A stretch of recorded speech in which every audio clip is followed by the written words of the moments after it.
Hello दोस्तों, नमस्कार। आज हम आए हैं आशुवरल सरस्वती बिहार से श्रीमती जूही शर्मा जी। और आज हमारा जो टॉपिक है वो है कि बच्चों को कक्षा में एक अनुशासन और साथ में बोर्ड परीक्षा को लेके यहाँ चर्चा की जाएगी। तो मैम ने बहुत ही कीमती समय दिया है अपना, तो उस कीमती समय को हम सब यूटिलाइज करेंगे। तो मैम, आपका बहुत बहुत धन्यवाद कि आज आपने मैम इतना इम्पोर्टेंट टाइम निकाल के हमें हमारे पॉडकास्ट में आई हैं। नमस्कार अनूप जी, कि आपने मुझे मौका दिया कि मैं आपके पॉडकास्ट में आपके में आ सकूं और आप जो मुझसे प्रश्न पूछेंगे उनका मैं जवाब दे पाऊँ। मैम, सबसे पहले प्रश्न आता है कि बोर्ड परीक्षा में अच्छे अंक लाने के लिए हमें शुरुआत कहाँ से करना चाहिए? देखिए, वैसे तो हमको शुरुआत तो देखिए अच्छे अंक लाने के लिए हमें हर बच्चे को प्रारंभ से ही करनी चाहिए, क्योंकि यदि कोई बच्चा एग्ज़ाम के समय ही पढ़ता है तो वो इतने अच्छे अंक नहीं आ पाते हैं। हमको शुरुआत से ही रिवीजन करना चाहिए, हर चैप्टर को पढ़ते हुए रहना चाहिए और इस समय तो सिर्फ हमारा रिवीजन का ही काम होना चाहिए। और वैसे कुछ बच्चे एग्ज़ाम के समय भी पढ़ते हैं सर, तो मैं ये कहना चाहूँगी कि फिर हम पढ़ें तो उस समय हम कम से कम फोकस्ड स्टडी पढ़ें, कि जो हमको हमारे को लगे कि हम जितना पढ़ सकते हैं। ये नहीं कि हम समय ज़्यादा दें और हम उसको पढ़ ना पाएँ। उस समय फोकस्ड रहें कि हम जितना पढ़ सकते हैं उतना सॉलिड पढ़ें, जो कि हमको एग्ज़ाम के लिए भी महत्वपूर्ण हो। क्या मैम, क्लास 10th और 12th की अगर बात करें तो रिसेंटली हमारे एग्जाम्स आने वाले बच्चों के, जी सर। तो उनके लिए क्या एनसीईआरटी बुक्स पढ़ना ही पर्याप्त है? नहीं अनूप जी, ऐसा नहीं है। एनसीईआरटी भी पढ़ सकते हैं वो। एनसीईआरटी में तो देखिए वैसे हमारा काफ़ी सिलेबस कवर हो जाता है, लेकिन हमारी कुछ साइड बुक्स भी बहुत अच्छे पब्लिशर्स की निकली हुई हैं। उनको वो भी यूटिलाइज़ करना चाहिए और एक ही बुक पे टारगेटेड नहीं होना चाहिए। हम इधर-उधर की बुक्स पढ़ेंगे तो बच्चों को नॉलेज हमारी वास्ट होती है, जिससे कि ये बच्चा हमारा ये अपने आगे आने वाले जो हमारे कॉम्पिटिटिव एग्ज़ाम्स होते हैं, उनकी भी वो साथ के साथ उसकी तैयारी होती चली जाती है, जैसा कि मेरा सोचना है और ये शायद मैं अपनी जगह पे सही भी हूँ। मैम, बच्चों का एक क्वेश्चन आता है कि हम कितने घंटे पढ़ाई करें कि हमें अच्छे मार्क्स आएँ? जी, ये तो आपका बहुत महत्वपूर्ण क्वेश्चन है, क्योंकि ये बच्चे मेरे पास भी आते हैं। देखिए, ये तो मैं ये कहना चाहूँगी, वैसे कॉमन हमको 5 to 8 आवर्स बच्चे को पढ़ना चाहिए और लेकिन ये बच्चे की अपनी कैपेसिटी है और उसका अपना कैलिबर है कि वो कितने घंटे पढ़ सकता है। बात हमारी घंटे पे नहीं जाती अनूप जी, बात हमारी उस पे जाती है हम कितना पढ़ रहे हैं। और पढ़ने वाले तो 10 से लेके 12 घंटे भी पढ़ते हैं और सोते ही कम हैं।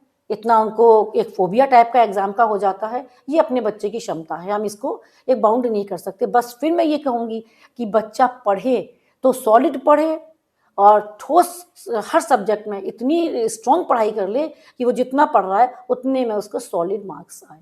आर्ट्स डिपेंड नहीं करते, डिपेंड्स हमारी स्टडी करती है कि हमारी how depth we are going to the chapter and how depth we are going to the subject. Ma'am, बच्चों का एक खुद में एक क्वेश्चन आता है कि हम टाइम टेबल खुद से कैसे बनाएं? हाँ जी, ये मेरे पास भी बच्चे आते हैं तो मैं बच्चों को गाइड करती हूँ। टाइम टेबल का देखिए, मैं पहले तो बच्चों को ये बताती हूँ, बच्चे सोचते हैं कि हम उनको पूरा टाइम टेबल बनाएँ वो सब्जेक्ट वाइज़। हम कम से कम बच्चों को 1.5 घंटा तो हर सब्जेक्ट में देना ही चाहिए, क्योंकि इससे कम तो हम 10th और 12th में देंगे तो बच्चा पूरी पढ़ाई पे फ़ोकस्ड नहीं हो पाएगा, जैसा कि मेरा मानना है और ये मानना भी सही है, क्योंकि हम 6 सब्जेक्ट होते हैं हमारे और बच्चा 1 घंटे में तो उसको सारे चैप्टर्स कवर भी नहीं कर पाता है।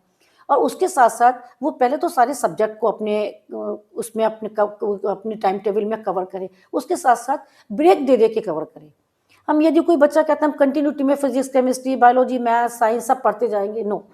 उसको ही has to make the break और उसके साथ-साथ वो अपना खाने-पीने का भी ध्यान रखे और कुछ टाइम अपने रिक्रिएशन के लिए भी दे, एंटरटेनमेंट के लिए भी दे, जिससे कि माइंड फ्रेश हो जाए और फिर वो फ्रेश माइंड से आके फिर अपनी पढ़ाई को रिन्यू कर सके।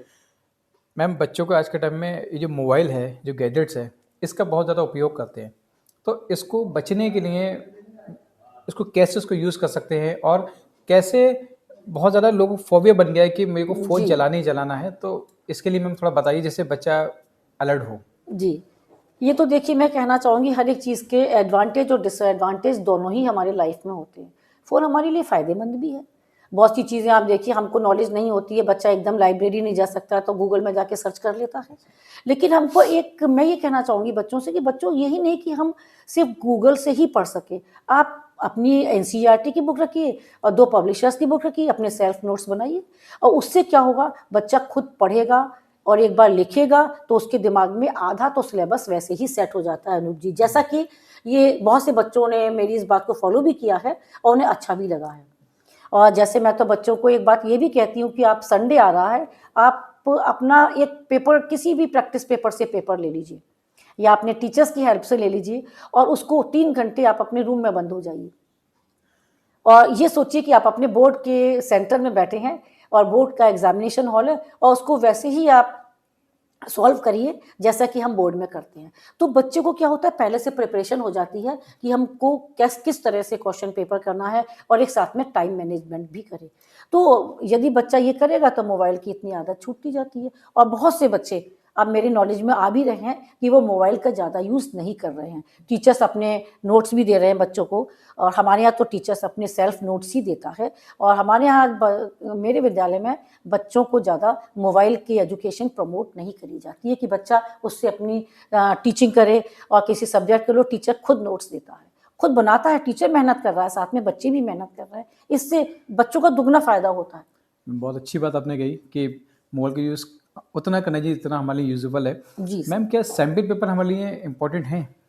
हाँ जी सर, सैम्पल पेपर तो हमारे लिए इसलिए इम्पॉर्टेंट है, हम बुक से सिर्फ एक चीज़ ही पढ़ सकते हैं। जैसे मेरा सब्जेक्ट, मैं अपने सब्जेक्ट की बताती हूँ, इंग्लिश है। इंग्लिश में अपने बुक में से सिर्फ 4 क्वेश्चंस आ रहे हैं and we have to do a lot of questions and we can not learn the questions in any subject. तो हमको क्या है, उन प्रैक्टिस पेपर से हमने 10 भी प्रैक्टिस पेपर सॉल्व कर लिए तो समझ लीजिए हमने बोर्ड के एग्जाम की 90% प्रिपरेशन कर ली।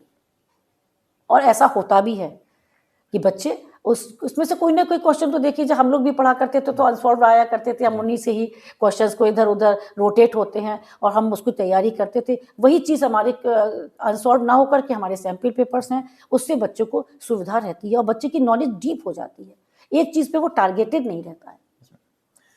मैम, क्या ग्रुप स्टडी बच्चों के लिए फ़ायदेमंद है भी और नहीं भी है। कुछ बच्चे ग्रुप स्टडी में, या तो सारे आपके बच्चे स्टूडियस हों, यदि हमने ग्रुप में कोई नोटोरियस बच्चा ले लिया तो वो जो पढ़ने वाले बच्चों को भी ना टीज करता रहेगा, छेड़ता रहेगा और उनको पढ़ने के लिए भी कहता रहा, अरे बहुत पढ़ लिए, अरे बहुत पढ़ लिए। जैसा कि आपने देखा होगा, अरे बंद कर दो, अब नहीं पढ़ेंगे, बहुत हो गया। लेकिन ग्रुप, और जो यदि सारे ही बच्चे सच में पढ़ने वाले हैं तो ठीक भी है और बेनिफिट भी मिलता है। यदि हमें कोई क्वेश्चन नहीं आ रहा है तो हम ग्रुप में उस क्वेश्चन का आंसर समझ सकते हैं। जैसे कि हमारे यहाँ, हमारे विद्यालय में टीचर्स इंक्लूडिंग मी, जब हम लोग रिवीजन कराते हैं तो कॉमन कराते हैं। तो कोई बच्चा यदि हमारा गलत आंसर दे रहा है और वो दूसरा बच्चा कुछ और आंसर दे रहा है, तो जब लास्टली जब हमने उसको 4-5 बच्चों से उसका आंसर निकलवाया और बाद में जो टीचर ने दिया, तो वो बच्चों को पता लग जाता है कि इसका आंसर ये है और बाय द वे वही क्वेश्चन हमारा सर एग्जाम में आ जाता है। तो आप ये सोचिए वो बच्चे के लिए कितना बेनिफिटेड होता है। और ये इससे बच्चे आकर जब एग्जाम देके आते हैं तो बताते भी हैं कि मैडम जो सर ने रिवीजन कराया था या मैडम ने रिवीजन कराया था, देखिए मैंने वही क्वेश्चन आ गया और हम बिल्कुल सही करके आए हैं।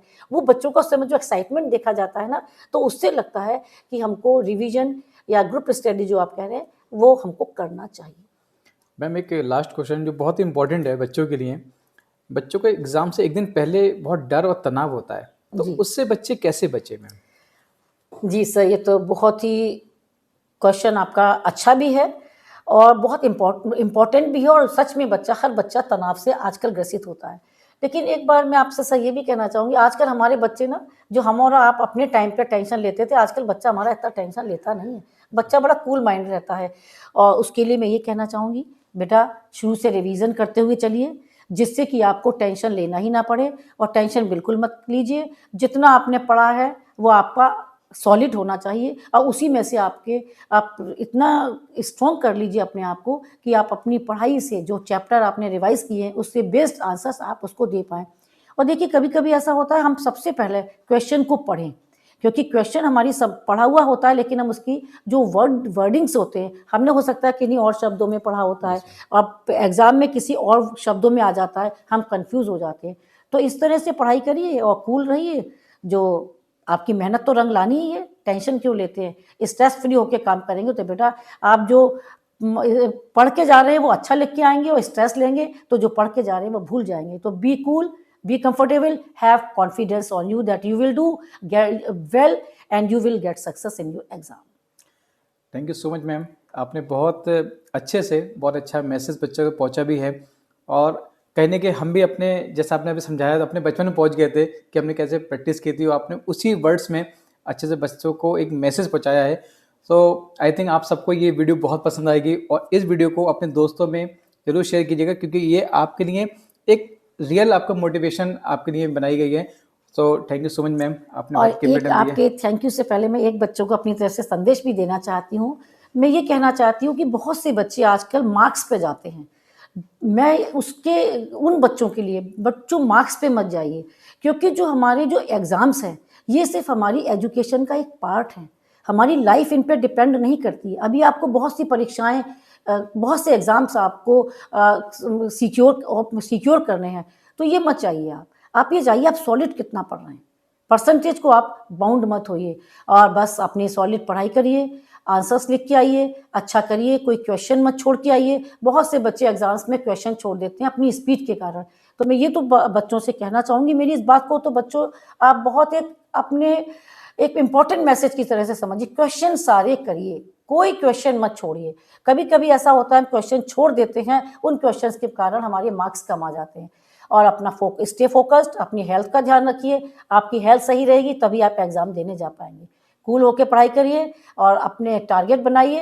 आपकी हमें बस पढ़ना है, वो सॉलिड पढ़ना है, और मार्क्स पे मत जाइए। आप जितना करेंगे अच्छा करेंगे, और आपकी मेहनत तो रंग जरूर लाएगी, क्योंकि ईश्वर हम सबके साथ है, और ईश्वर बच्चों के साथ तो होता ही है। हम जितनी मेहनत करते हैं उसकी सफलता हमको जरूर मिलेगी, और आप सब भी सफल होंगे।